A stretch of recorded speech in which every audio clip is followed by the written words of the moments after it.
Hello and welcome to another edition of the Appetizer. Today we're playing the Technomancer with Austin What exactly, Hello. Master, is inside the dome? and Spencer. Hi there. Hey, how's it going, guys? Not bad. How about you? Good. So I guess we'll start here. The Technomancer is an action RPG by Spiders and Focus Home. So what we're going to see here is a lot of the sci-fi kind of dystopian of Mars coming through. It talks a lot about like your role in the world and all the choices you can do will have a big effect. But right now I'm just killing bugs. So bugs are an enemy in this game, and there's a lot of them. Well, the first time I came here. This is what would you say this is by Spider? Yeah, Spiders. So these guys have previously done Mars Warlocks. So this is kind of the spiritual successor to it. Okay, this is not, so it's not a direct sequel then. It's just like, hey, we like Mars and weird dialogue choices. It's set in the same universe, but yeah, if you played Mars Warlocks, it's just kind of the same kind of feel, especially the combat system. You have this warrior stance right here. It's kind of a more crowd control kind of thing. Very Darth Maul. Yeah, It kind of like reminds me that. of the And Force Unleashed you also a little have bit. like the actual Technomancer powers you can use this warrior stance. Okay, what did you just do? I touched something, so we're watching a dialogue cutscene right here, and right away you see the greatness of the cutscenes right here.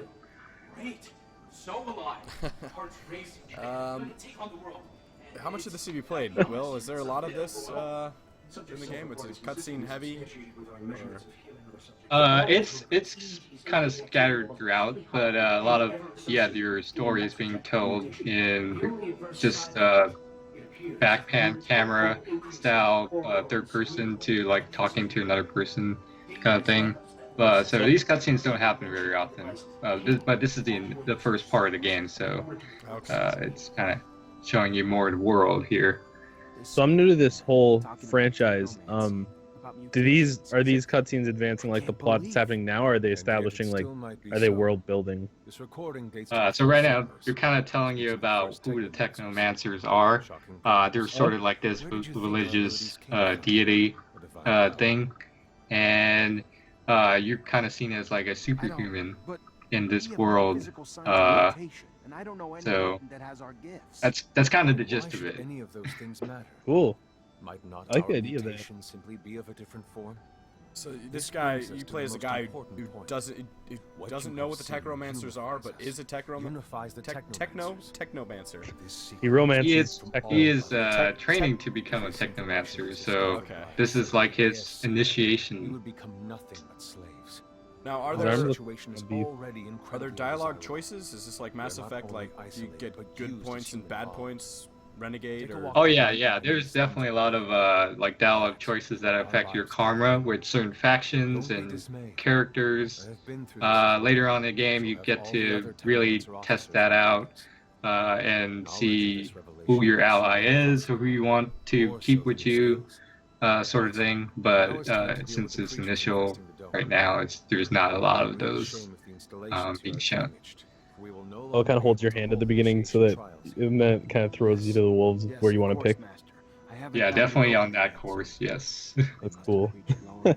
how much like character creation Then that's freedom do where you we must get? go. Is there any kind of like specialties you pick or like Yeah. So it starts off. You can kind of put in points or skill tree to like amp up your like physical attacks or electrical abilities, and then you can, I guess, there's a lot of customization here right now.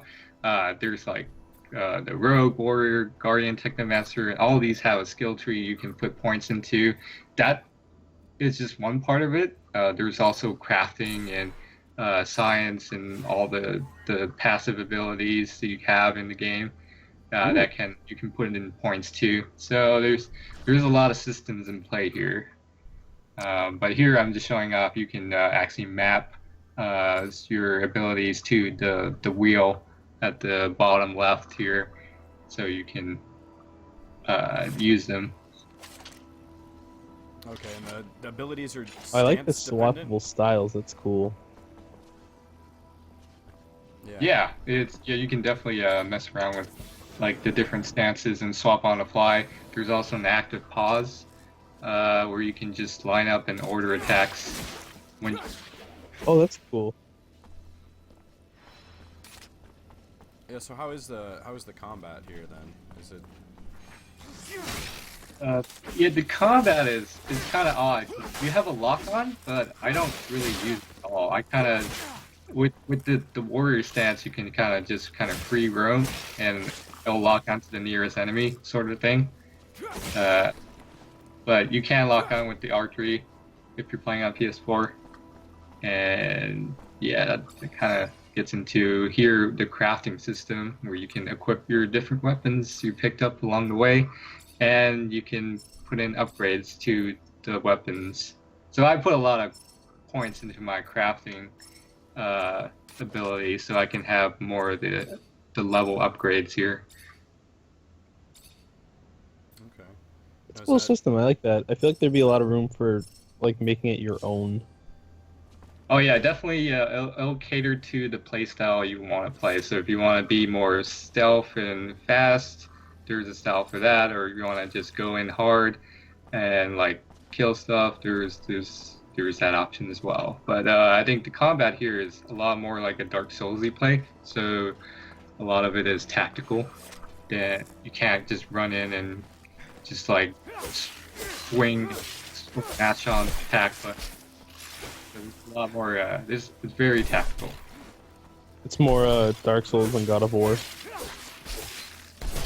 Yeah, I would definitely say it's more Dark Souls than God of War. And so you switch kind of your play style here. Now you're holding a Yeah, sword more. in one I hand switched and to a rogue style, gun. which I can Okay. attack faster. I have a gun as well, which is not available in any of the other stances. And yeah, I can put in more health if I need to. So what stance do you lean towards the most? Like, what do you like to use personally overall? Honestly, I like the rogue style because it's fast. I can hit multiple enemies in kind of a quick succession, so I don't have to like really go worry about targeting just one enemy. It'll get me to where I need to. Okay. Cool. I like it. So I get lost here, but yeah, this is kind of the problem with Technomancer is that it doesn't tell you where you need to go necessarily, because I think yeah the maps, the mini maps aren't very clear on where you should be going. Mars think- Warlocks had a bit of an open world component. I'm pretty sure it did. Does this have like towns or anything to that effect? Yeah, so what's not pictured in the video is you actually have a hub world where you can kind of freely go around in and pick up quests and do missions for all sorts of like NPCs and characters you meet in the game. So a lot of that is it's kind of like if you played Knights of the Old Republic, it's kind of like that Yeah. that kind of setup, but there's no fast travel, which I really think this game needs. Because there's a lot of walking back and forth to one place and another. So what kind of quests have you been able to pick up from those hub world areas?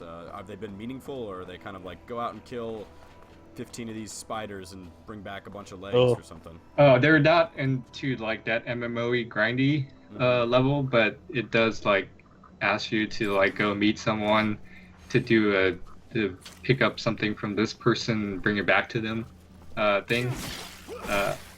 It's not very immersive to the world that it's kind of creating, but some of the main quests are pretty interesting. I won't spoil too much, but it does your choices and dialogue choices do affect like kind of how you approach some of these missions. Okay. So for the side missions, do you have to like after you get the mission, say it is like kill 5 whatevers, like bugs. When you go out and do it, do you have to go back to the person? Yeah, you do. See, that's what like it's weird because Xenoblade Chronicles of all things, their system was that you can take a billion quests and they're all kind of passive, and then once you complete like say it's like kill 5 of an enemy, if you kill them on the way to doing something else, then it just pops up as like quest complete. And I wish more games did that. I feel like this might benefit from that, where that you don't have to run back and forth over and over. It's just like a thing that you do on the way, and you don't like everything's accomplished in that short time period. Yeah, especially Yeah, since it's this doesn't not, have a fast travel. you kind of have to stagger your quests like next to each other because it'll help like when you turn in them ultimately. Yeah, I feel like it would help like the flow, like the feeling of like going on this journey, compared to being like, oh, I'll be right back, give me a sec.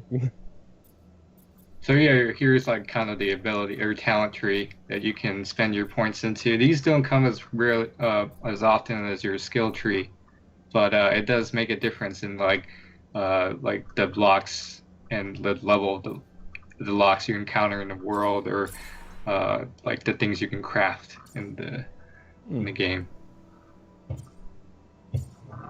Do you feel like it's given you a kind of a clear, strong path to go down, or are you putting a little bit of points into everything? I'll say I'm putting a little bit of points into everything because this game is it really encourages variety than going down one particular skill tree. I think the enemies you encounter will require like different approaches. So having points into like, hey, I'm gonna do some Technomancer electricity stuff with like a warrior build to it kind of helps. So just kind of mixing and matching will help kind of spacing off the enemies you can find in this game. Now you've played this for about 9 hours. What's the enemy variety like? Is it just a bunch of giant spider things? Or? Bug shrimp things. Yeah. So far, I've killed a bunch of humans, and there's like mutants. But I haven't ventured into the second half of the game, which puts you on like the wasteland of Mars, and you'll find like enemies like these big monsters that you can Ooh, that's cool. fight. So Yeah. I like the scale of it. yeah, the Boss definitely fight. the boss battles in this game is really about the scale. Now, do these boss battles do they play like a Dark Souls? Yes, they do. You kind of have to watch for your enemy attack patterns, but this is the first boss, so I kind of just tried to get its health down as much as possible. Do you have to do QTEs as well? There is no QTEs. There's a timed pause that initiates that you have to dodge, but nothing like a button that you have to press. That's cool. I like that. So here, you attack its weak point for massive damage.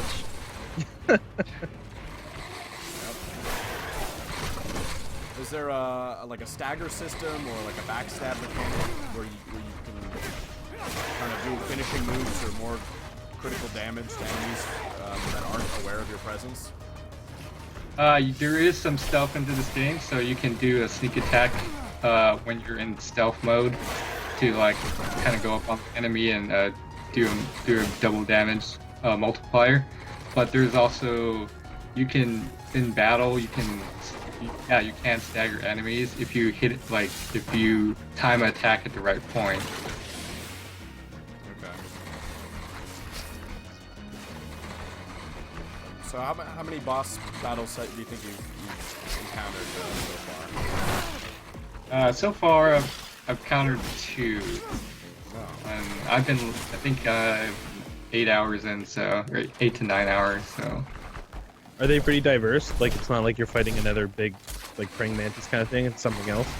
yeah, you'll face like other kinds of monsters or like other. I fought like a human person. Oh, cool. So they kind of vary. That's good at least. I do like the look of this game though. I'm kind of interested now. Yeah, so Technomancer comes out this week, June 28th, for PC, Xbox, and PC, Xbox, and PS4. Okay, this is the PS4 version, I'm assuming.